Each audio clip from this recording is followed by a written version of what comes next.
Welcome to the first episode of Roots Review. This channel will be covering any topics that I'll be reviewing over in general.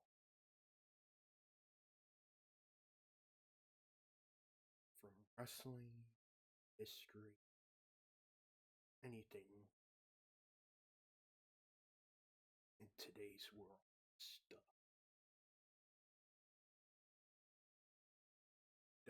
The first topic that I want to discuss is a pay-per-view that I consider to be one of the top 15 of my all-time favorites to watch, and possibly a good watch through for anyone interested. And it's Wrestlemania VIII that took place in the Hoosier in Indianapolis, Indiana, back in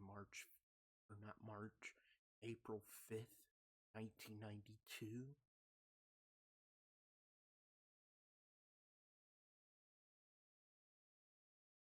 It was I think the first and only WrestleMania so far that's been ever held in the state of Indiana. And it came as a pay-per-view following after one of the best Royal Rumble that the WWE ever held at which set up a really interesting storyline, which I'll get to as I read information about the match card.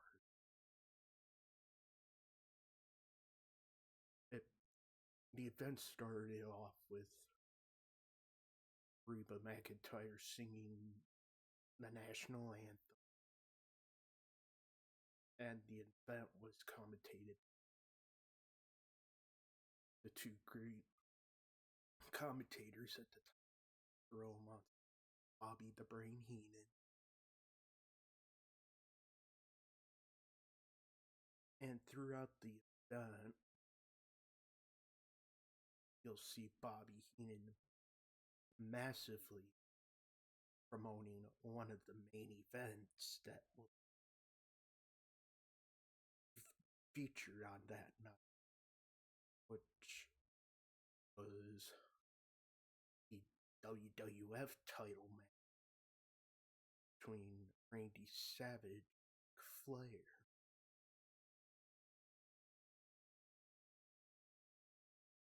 Which I'll get into. That's when the rest of the pay-per-view progresses.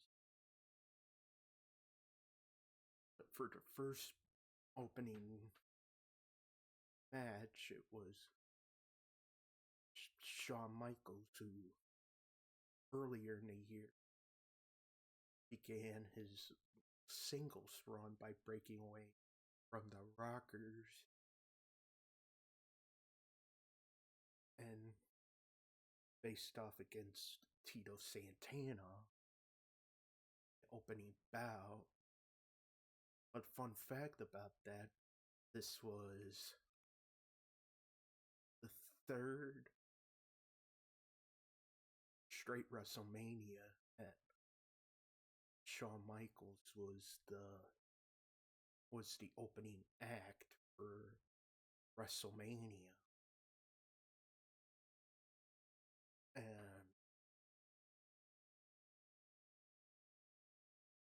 And it is stated in a later thing that it was getting to a point where it got tiresome. But this particular WrestleMania is where it got the show what you could do as a singles star by having a decent match against the likes of a former Intercontinental Champion Tito Santana, which he successfully won the match after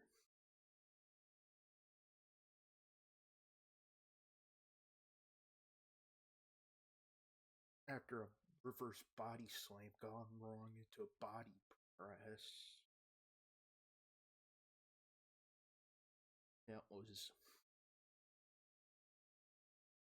the end of that match, and then immediately afterwards, right before the following match, audience gets a little pop in the return of LOD, the Legion of Doom, when they bring in Paul Ellering for an interview segment with Okerlund, where they stated that they were gonna vow to face the challenger, to challenge whoever won the upcoming bout between Money Incorporated and the Natural Disasters, which was coming up. But in actuality, the Legion of Doom were gone, according to some sources. Time was because it was originally supposed to be LOD versus Money Inc., but Hawk, Road Warrior Hawk, had been suspended until after this event got done with for undisclosed reason.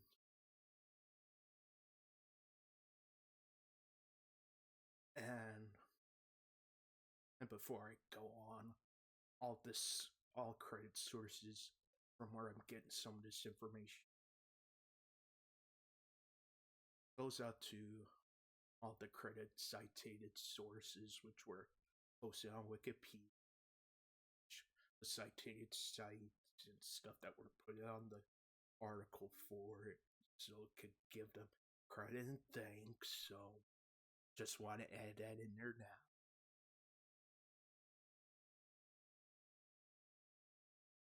So now back to the review. The second bout was Money Inc. versus Natural Disasters. This was a short bout that ended with Money Inc. winning by countout.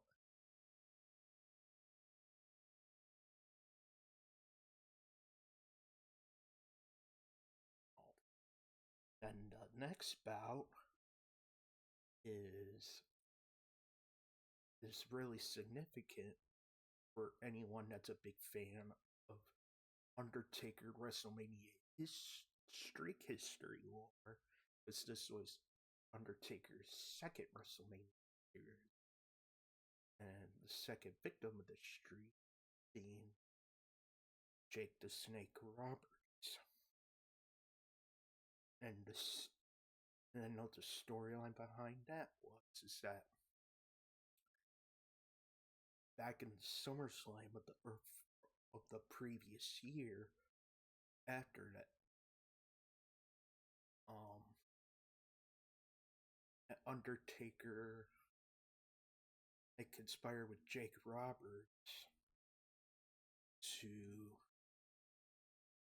some way help scare Randy Savage during Savage and Jake Roberts' feud, bits and pieces, which lasted for like a few months until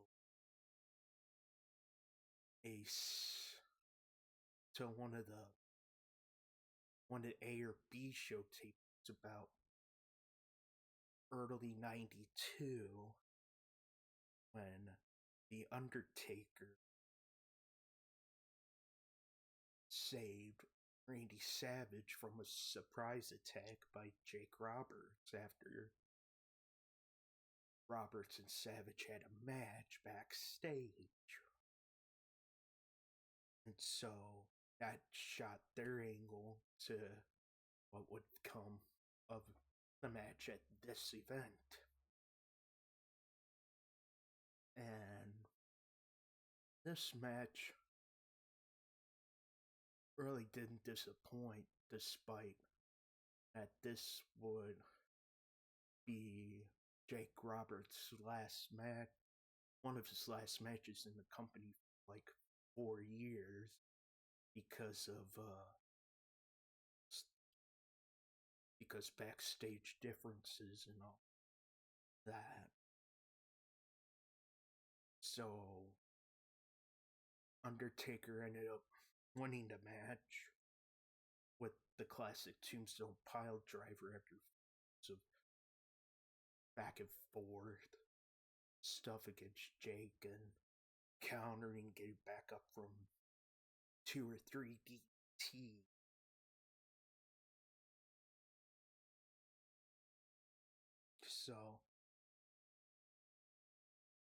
So that was a decent match.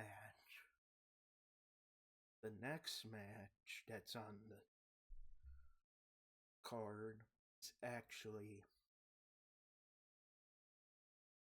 arguably one of my top 3 all-time favorite matches overall. And arguably on this card within the top 2, if not the top match out of the whole card, is the Intercontinental title match between Bret Hart and Roddy Piper.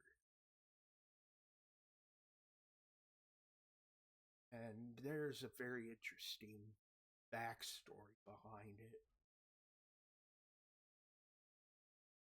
which I'll get to. It's like Roddy Piper. See, it was like early of that year, Bret had lost the title at a house show to the Mountie, which was like a week or two before the Rumble. Then at the Rumble,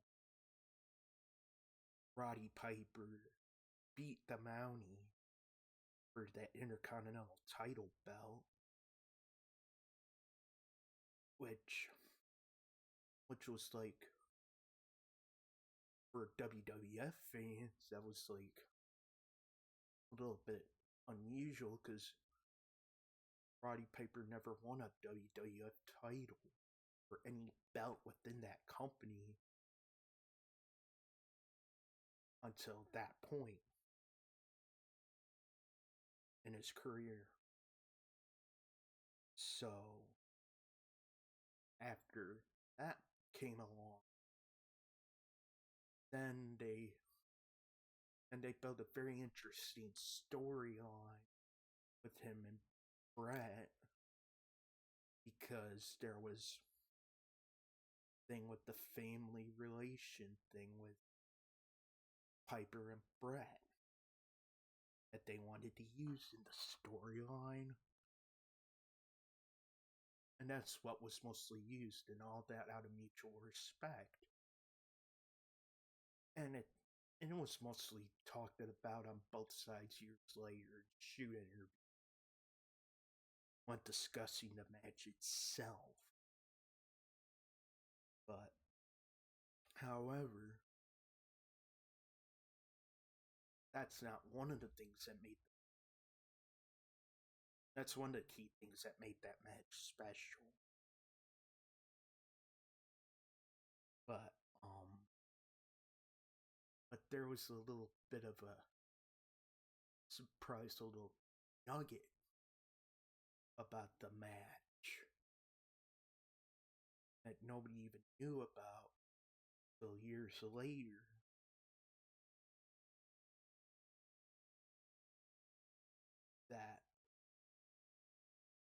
That will surprise some people, but I knew it was obvious until it was revealed in an interview by Brett himself that he gave to a former WWF commentator about a key point in the match, which refers to a certain policy, which is going to be the first time I bring this up, because this won't be the first instance that this policy or something related to it will be talked about when referring to this pay-per-view in general. And it was that the company had a real strict no blading policy.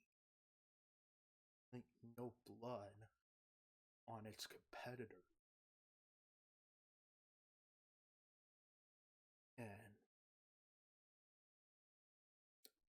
And there's like certain points in the match which, however, made that special, was that, just gonna paraphrase maybe a little bit from that interview. If I get this right, I might, could be wrong, I don't know. But it was that you could see it partway through the match that he looks like it's bleeding. Not too much, because he was doing it hard way.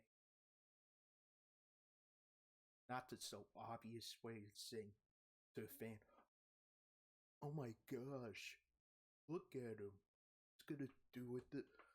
He's gonna freak everybody out with blood. Oh, it didn't look like that. It was doing it hard way, psychological.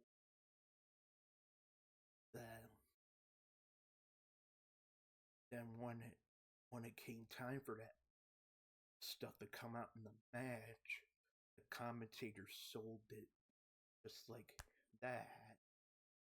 And then the rest of the match ended up the way it did, with the outcome of Brett winning the title after reversing Roddy Piper's finisher, the sleeper hold, by kicking his feet to the turnbuckle.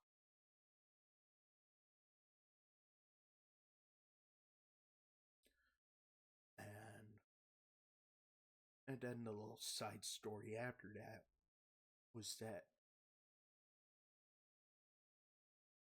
I guess this was like reiterated in the same interview, that Brett explained about the blade thing, not so how it was done in that match. It was like, in order for him and Piper to sell it like that, it was, I guess, after the match, they had to like legitimately separated themselves, almost like they were gonna get into a fist fight. No, it wasn't like an actual fist fight, but they had to do that, else that would have been a big fine, which I will get to that point with another other match, or the other instance of where all of that went wrong.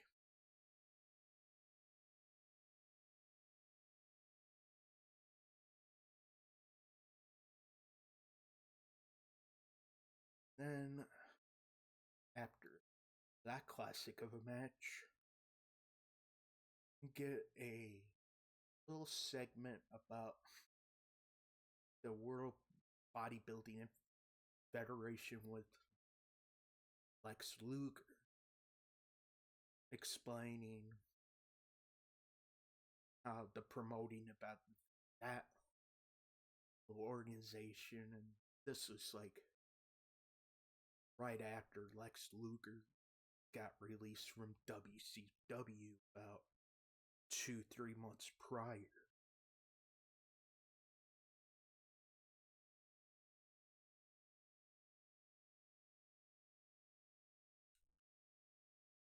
Then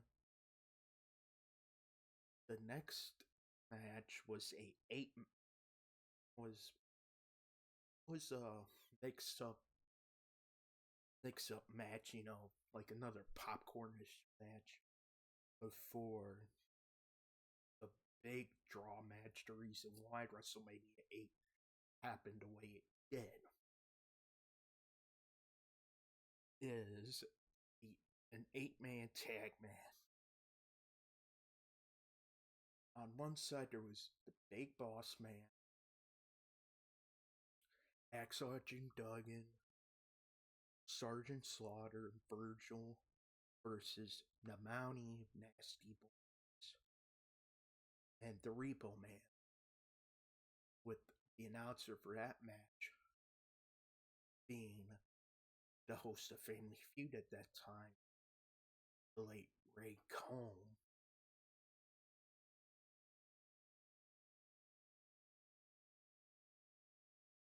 And that match ended up being real short because the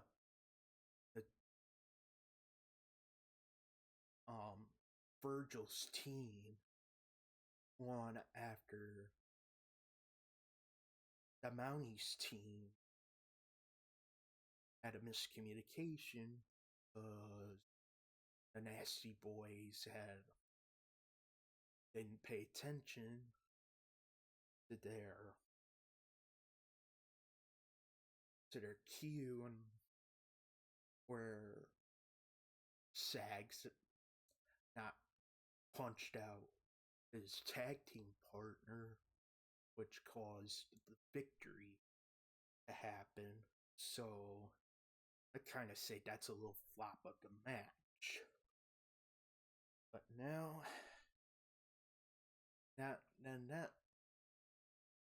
ladies and gentlemen, gets us to the first of two main events. Now you're asking, why didn't you say at the beginning of the video two main events instead of one? Well, this is the centerpiece of how this whole WrestleMania thing came to be.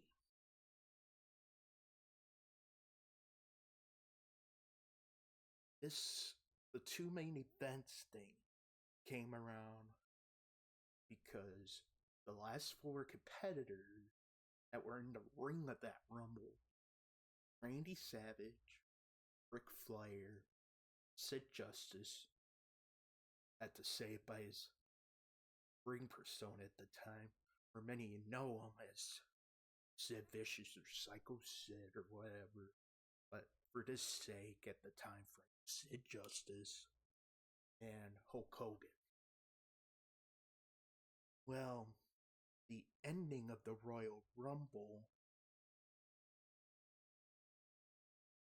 had Ric Flair won the title by last eliminating Sid Justice after Hulk Hogan accidentally got eliminated, and Hogan wasn't too happy about it, so he kind of aided Flair in eliminating Sid Justice, thus allowing Rick to win the title. This was like not that long after Savage got eliminated.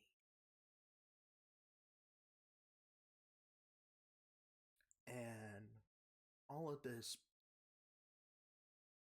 leads up to the press conference that they have building up for this particular pay-per-view. And right as they were about to pick who was going to face Ric Flair for the title,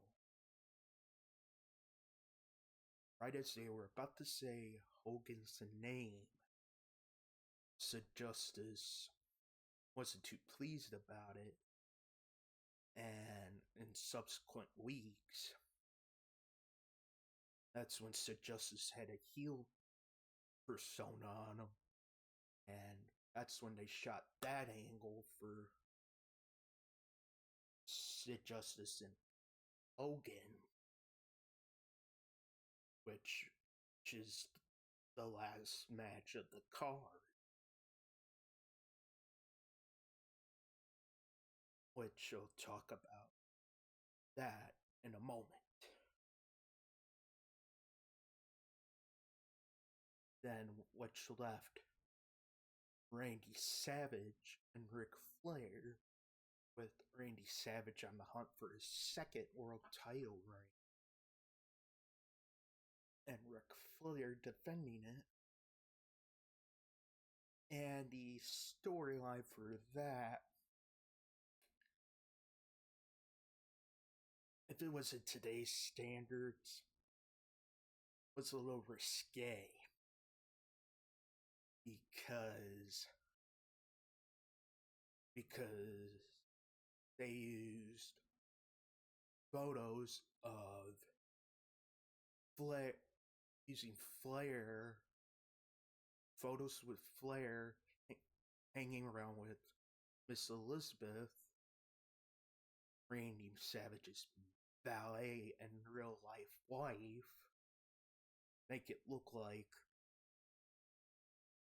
something was going on with them. And that took an ego backfire on Savage. And that explains the whole why Bobby was roasting the bejesus on and off during the whole pay-per-view. And the weeks leading up to the event. So,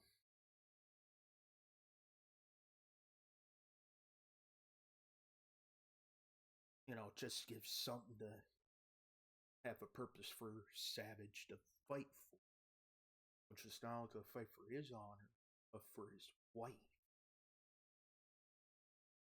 too. And I remember that the match with the other No Blade Policy match. This was the other match.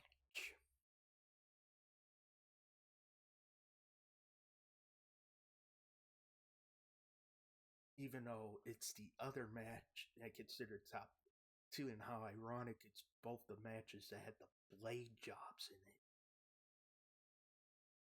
But this one was number 2 because of what happened. But as the match goes, Ric Flair with this flamboyant entrance with Mr. Perfect as his corner man. Randy Savage comes out by himself with the flamboyant gear. And they come to fist and blow. And Flair, who's obviously known to, at the majority or most half or majority of the time, obviously does in front of camera, does all that, does easy blade job in front of everybody. So where somebody says, "Oh, he's doing it in front of everybody just for the simplicity of it." Well, the repercussion of that, I'll just get this out of the way now, that resulted in not only that was a big no-no, that cost a whole bunch of money on both of them, especially Flair. Costed him, I don't know how many in the thousands of dollars, but it was a big fine because it went against the no blade policy. But just getting that fact out of the way, but most of but Flair dominated most of the match, going after Savage's legs, especially his knee, because they knew that because he was patent for his flying elbow and axing and all of that. And the only way that not even a surprise secret brass knucks trick could save him, but the only thing that saved Savage eventually one was a sneak inside cradle roll, which when the 1, 2, 3 happened, not only the fans were shocked, Heenan went ballistic on commentary when that happened.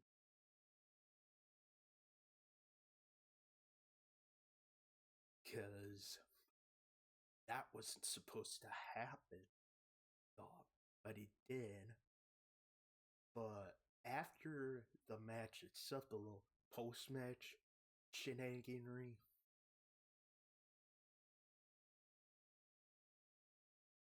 right around that time, though, Miss Elizabeth had already been out there because she's seen all the shenaniganry that Perfect and Flair were doing, and most of the officials who are out there. And this is notable, too, because you get to see a very young Shane McMahon out there for the public eye for the first time.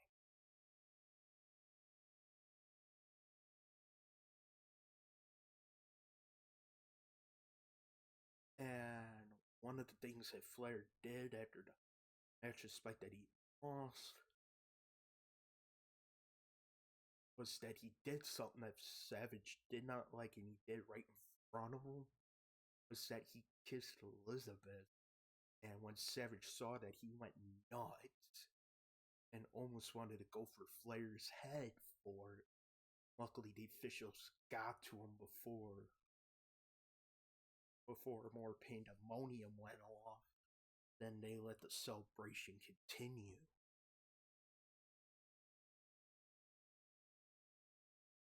So,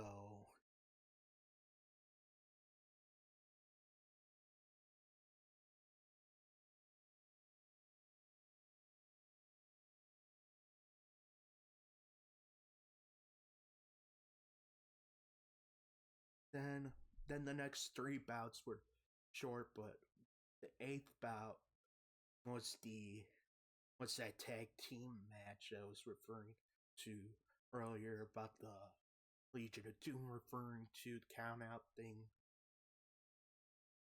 And the other 2 were just short, like little mini popcorn single matches that were won by pinfall, between first one being Rick Martel and Tatanka, with Tatanka winning that. And the last one was like the shortest one out of the whole card. I think one of the shortest matches in WrestleMania history. At the time before, I think 2008, was Owen Hart against the Skinner, and Owen beat him with a roll up, I think in under a minute, around a minute. And then we get to last match of the night, Hogan versus Sid. And this match, still years later, is still has controversy written all over.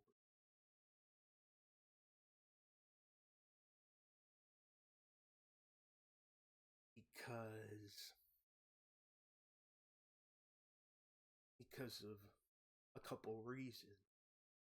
First, this was supposedly billed as Hogan's last ever WWE match, but that wasn't the case.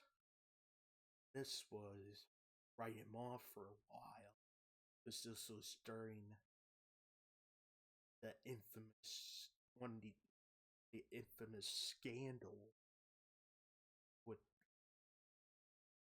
with Freud's that company at the time, and that was taboo, so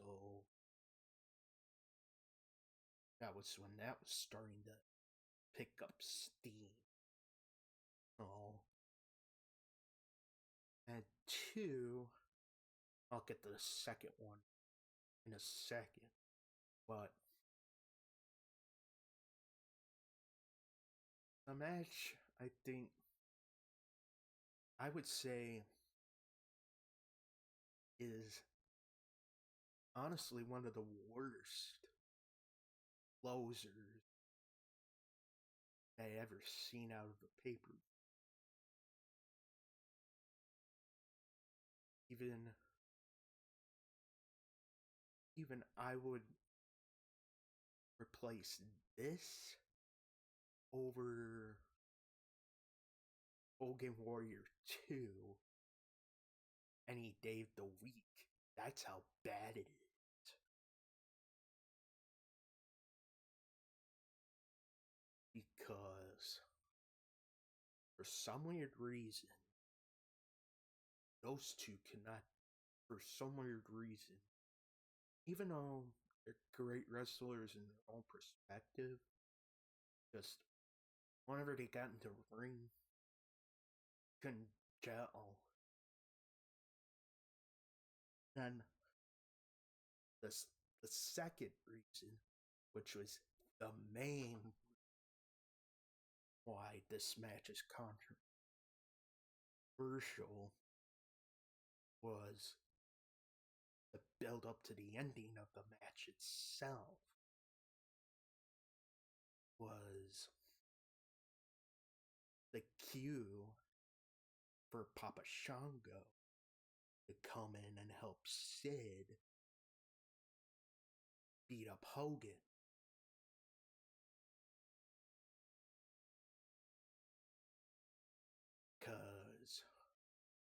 Because there have been many speculation, which were true, I think, that he had been late on his cue,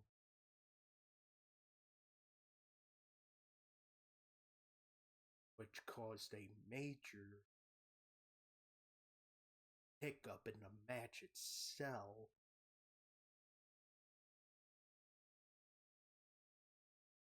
Which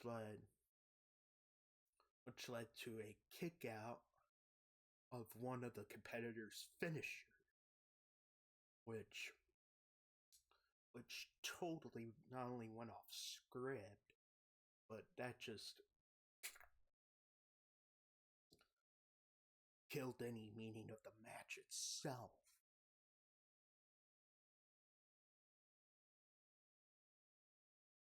Which ultimately led to the DQ finish. Not even a surprise return of the Ultimate Warrior, who had been away since his infamous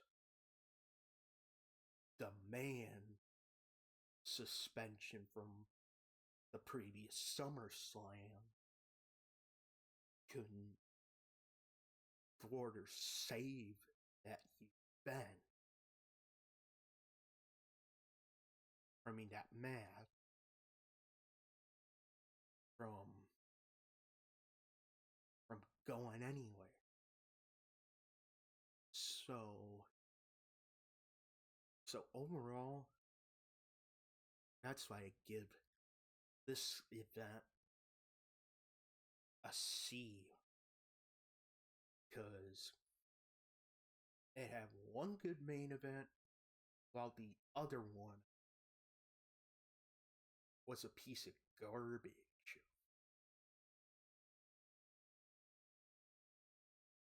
While the undercard, some of the undercard matches were good,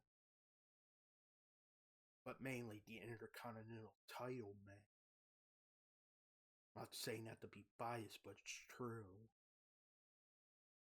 But that match alone, if you're interested in the history of the Intercontinental title, I would give that specific match a good watch.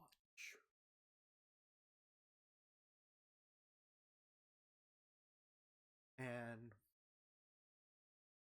and about the Undertaker streak thing, if that match, the Jake Roberts match, yeah, that'd be a good one too.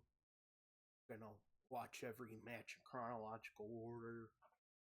That Jake Roberts Taker match, I'd say that one is one of the better Taker early streak matches that I would say give a good watch to, even though that one didn't last long, but still a good match.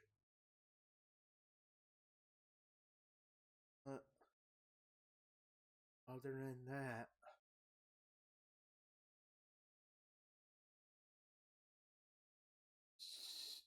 hope to see everybody the next time when I review something.